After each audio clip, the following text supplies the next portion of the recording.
It is absolutely freezing, and we should be in Florida right now if things had worked out differently, but because the SCAMP is a complete mess, we are here. So we have moved to the tiny house. The tiny house is in Florida without us, and we are waiting right now for the utilities to get installed. We can't get a permit to occupy the property until we have basic water and sewer, or water and septic. And our plan was to take the SCAMP down. While we were getting the property worked on, we were going to stay in the SCAMP, get a long-term RV property or like an RV lot, and just stay in the SCAMP in Florida until the property was done enough that we could move on to it. But we got some really bad news when we had a couple people take a look at the SCAMP in terms of getting the axle replaced. So if you watched our videos from our trip to Cape Hatteras over the summer, we ended up having a complete electrical failure of the SCAMP, and that made us start to poke around in different areas, and we spent a lot of time underneath the SCAMP looking at the frame because Pat was trying to figure out what was wrong with the ground.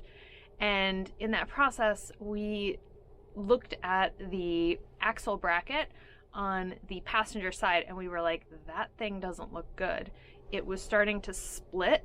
There was so much rust that the metal was starting to kind of turn into sheets and flake away, and that can't be a good thing. So when we got back from that trip, first we got the electrical system looked at, we figured out what was wrong with the ground, and then we went through the process of trying to first find someone who was willing to work on the axle. RV mechanics, RV repair people were pretty much like, it's a no, you have to take it to somewhere that just does trailers. And most of the time it's like utility trailers or farm trailers. So after a couple months of making phone calls and sending emails to everybody in like a 2-hour radius, we finally found someplace that was willing to take a look at it.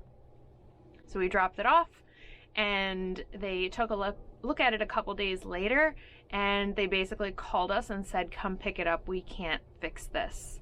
And that was a complete shock to us, but we figured, okay, well, that's not a place that specializes in RVs, so let's have somebody else take a look at it and get another opinion. And at that point, I was kind of in disbelief or denial that it was even possible that our 11-year-old SCAMP could be in such bad condition. So we took it to another mechanic and had them look at it, and they basically said the same thing. The trailer itself, the frame, has so much rust on it that they can't safely take the axle off and attach a new axle.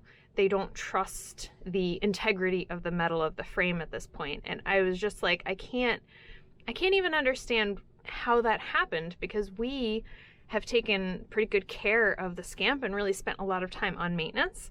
SCAMP has a reputation for longevity. It's literally the reason why we bought a SCAMP, because it has such a good reputation for lasting decades. And you know, there's SCAMPs that are still on the road from the 70s and the 80s. So why is our 2012 SCAMP in such horrendous condition? At this point, we don't really know what we're going to do, but we have to get the SCAMP out of the storage lot because we don't live here anymore. So basically, as of right now, we were told that we can kind of drive it locally. That should be fine, but it is not roadworthy for any sort of extensive travel, and definitely not I-95 going 1,000 miles down to Florida. The timing of this situation has completely changed our plan and the process of relocating from New Jersey to Florida. But for right now, we just have to get the SCAMP moved off of the storage lot, and we decided to temporarily park it at Patrick's parents' house and figure out what to do later. All right, I'm inside.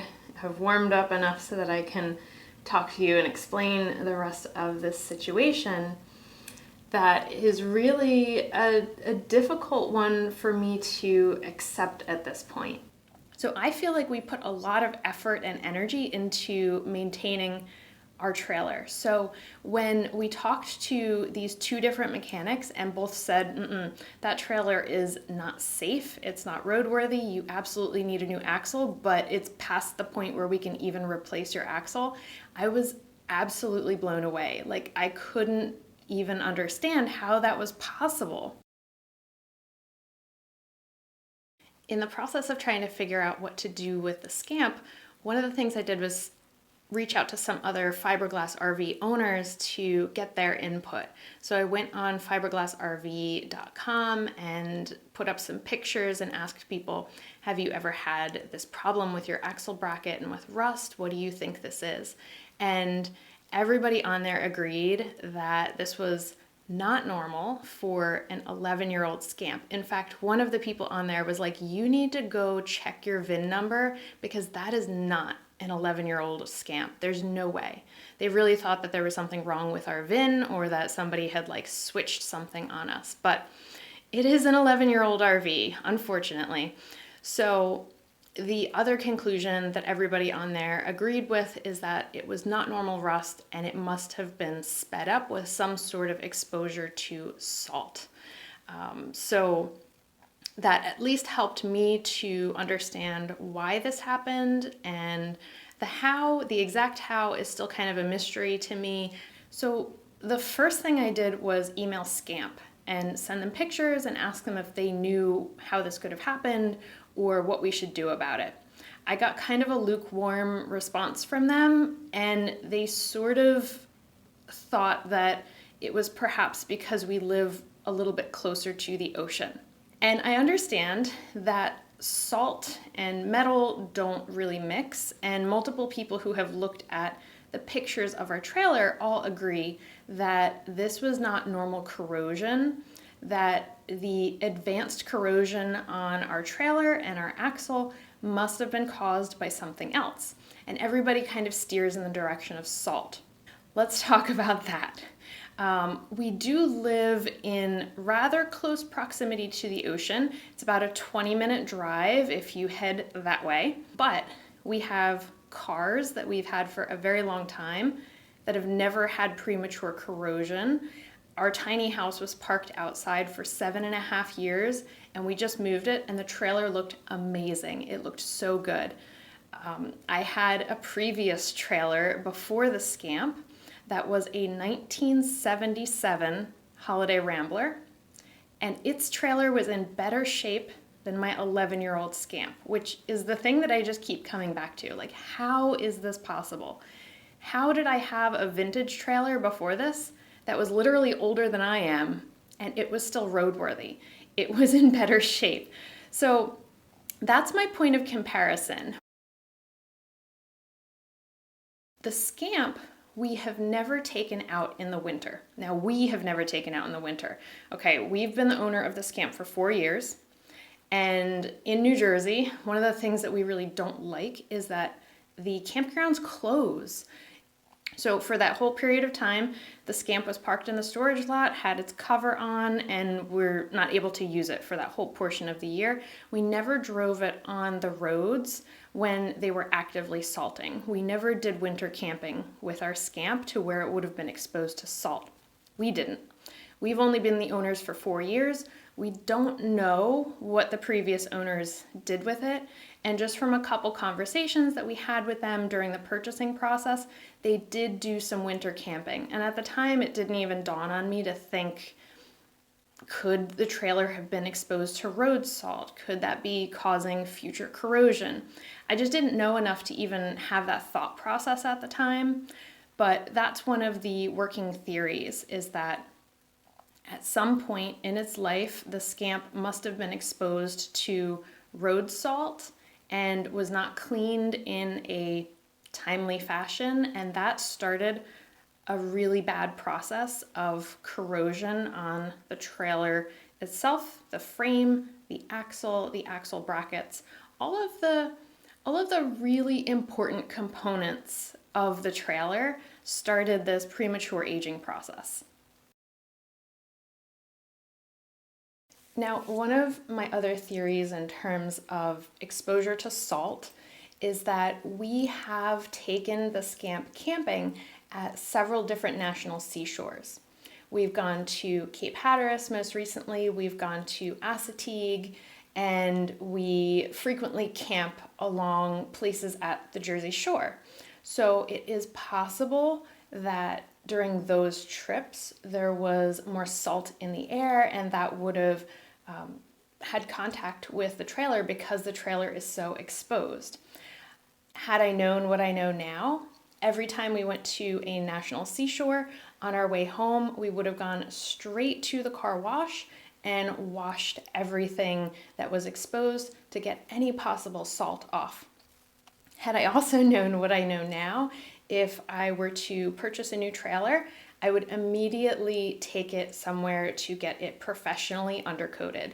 I think that is worth the investment in your trailer because, like I said, once the frame of your trailer goes, the whole thing goes to the junkyard. So if the manufacturer is not going to put the time and the effort into protecting that vital piece of your equipment, then you have to do that yourself if you want that investment to keep rolling for the foreseeable future. One of the main thoughts that I'm really taking away from the incredible disappointment of this process of owning an RV is that a lot of manufacturers don't build for longevity or don't think ahead about what an RV is actually going to get exposed to. And specifically, I'm really trying to wrap my head around the fact that SCAMP is built with this exposed frame underneath. They don't do anything to protect it or to undercoat it or anything that would protect it from normal wear and tear of use. Why? Why is that? If you wanted to build something that was going to last and it was going to have a lot of versatility in terms of where you could go and how you could use this camper, wouldn't you put more effort into protecting the most important component of any RV? The component that once it's broken, the whole thing has to go to the junkyard. Now, I don't tend to be someone who gives up on things easily, and I really like to try to solve problems. When something goes wrong, I think there always has to be a workaround. There has to be a solution. So in this process of emailing every RV mechanic and trailer mechanic and RV dealer in the area that I could get in contact with, one of our subscribers had mentioned that we should reach out to a company called Retro Renos in Jacksonville, Florida. And I thought, okay, a place that specializes in fixing old trailers. Our trailer is not that old, but they might be the people who could have solutions for us. And at this point, we were open to any possible solution for saving our SCAMP, especially because being able to stay in the SCAMP is the key to our transition of moving from New Jersey to Florida. We need the SCAMP to be the escape pod during this process. So I called Retro Renos and I sent them the pictures of the axle bracket and the frame, and they called me back the next day. And we had a really great conversation about options. So finally, I found somebody who was solution focused and willing to talk about how we could fix the problem instead of telling me to take the SCAMP and roll it into the junkyard, which was honestly heartbreaking after all the work that we've put into the SCAMP for the other mechanics to tell me, like, it's done, throw it out. Finally, I was talking to somebody who was like, this is option A, this is option B, this is option C, let's figure out how we can make this work. So I really appreciated talking to the people at Retro Renos and the fact that they understood how attached we are to our camper and how much work we've put into it and why we want to save it and keep it rolling. So what options did we talk about? We went through everything from doing a full frame replacement. So basically what we would have to do is purchase a new frame from SCAMP. That would cost us $5,000. We would have to get that frame shipped from, I think they're in Minnesota, shipped from Minnesota to Florida. That would cost a few $1,000s. Once we had the frame there, we would also have to find a way to get our SCAMP from New Jersey to Florida. We would have to pay a professional mover to move the SCAMP to Florida because we can't move it ourselves right now safely. That would be a couple $1,000s. Once all of those parts were at Retro Renos, they would basically have to strip the floor out of our SCAMP, pick the egg up, and do what they call an egg replacement. Place it onto the new trailer with a new axle and rebuild the floor to attach it. So if you've been tallying that up, you probably know that that would be astronomically expensive and a ridiculous amount of work and logistics. So we talked about the option of taking the SCAMP and maybe bringing it down for them to look at.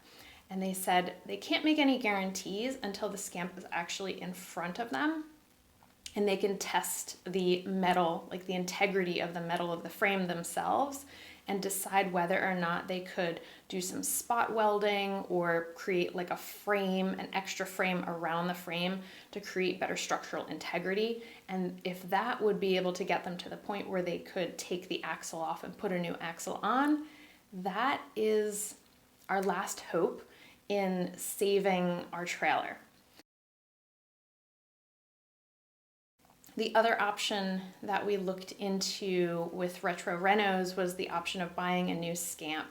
And for a fairly basic 16-foot model to kind of replace the one that we have, after purchasing the SCAMP and the delivery fee, we were looking at something close to $30,000.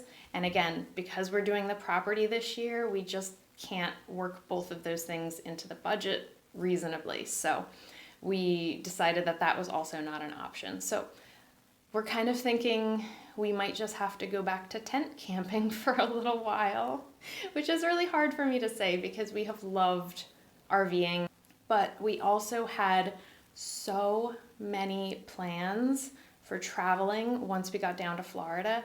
And again, the SCAMP was kind of the cornerstone of those plans, that we were going to be exploring far and wide through the state of Florida, through Georgia, Alabama, Louisiana, all of those places that it was kind of opening up to us.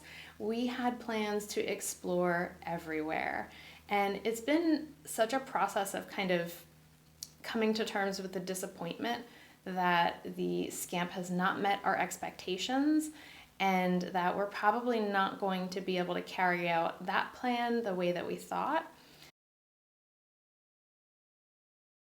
So as of right now, we just don't know what our plan is. We have so many things up in the air between setting up our property and figuring out what to do with the SCAMP and moving and all of these different things that we're trying to sort out. We are trying to be as flexible and adaptable as possible, but the timing with this issue with the SCAMP has thrown a huge wrench into our plans, and we're trying to find our workaround. But at this point, we just don't know what we're going to do.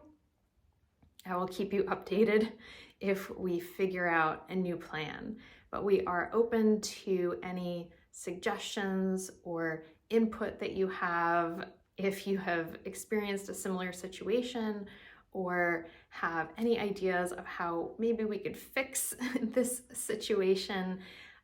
We are open to any kind and considerate input to help us navigate this. And we will have more videos coming up in the future as we sort through this and really kind of go through the owner experience of having an RV and all of the different things that we have learned on the good side and on the not so good side of being RV owners. But as always, thank you so much for being here and going through this process with us. and I hope that we will have some better news in the upcoming videos as we get ready for the big move to Florida.